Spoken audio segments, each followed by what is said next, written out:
Welcome to our channel. Today we how to update data drift monitoring with Evidently AI dashboards. Quick tutorial step by step clearly. In this tutorial, we will explore how to update data drift monitoring using Evidently AI dashboards. First, log in to your Evidently AI account.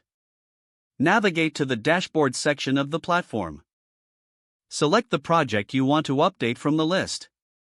Locate the data drift monitoring dashboard in your project. Click on the Edit button located at the top right corner of the dashboard. Here, you can choose to add new data sources for monitoring. Select the Add Data Source option from the drop-down menu. Upload your new dataset or select an existing one from your files. Ensure the schema of the new data matches that of the original dataset. Once the data is uploaded, click Save Changes to update the dashboard. Next, review the data drift metrics displayed on the dashboard. To refresh the dashboard, click on the refresh icon to load the new data analytics. Monitor the visualizations for any significant changes or trends. If required, adjust the threshold settings for data drift alerts. Make sure to configure notification settings to keep your team informed. Finally, document any changes made for future reference. Your data drift monitoring is now successfully updated with the latest dashboard insights.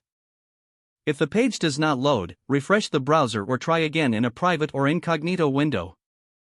Make sure you are using the correct email address, then retype it carefully to avoid small typos. If your password is not accepted, use the reset option and create a new strong password you can remember.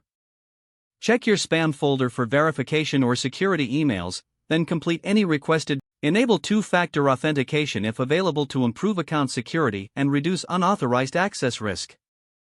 After signing in, review your profile details so your contact information and settings are accurate and current. If you see an error message, note it down and try again after restarting your device and internet connection. Log out when you finish, especially on shared devices, to keep your account and payment information secure. If the page does not load, refresh the browser or try again in a private or incognito window. Make sure you are using the correct email address, then retype it carefully to avoid small typos. Don't forget to like this video and subscribe to our channel for more step-by-step tech guides.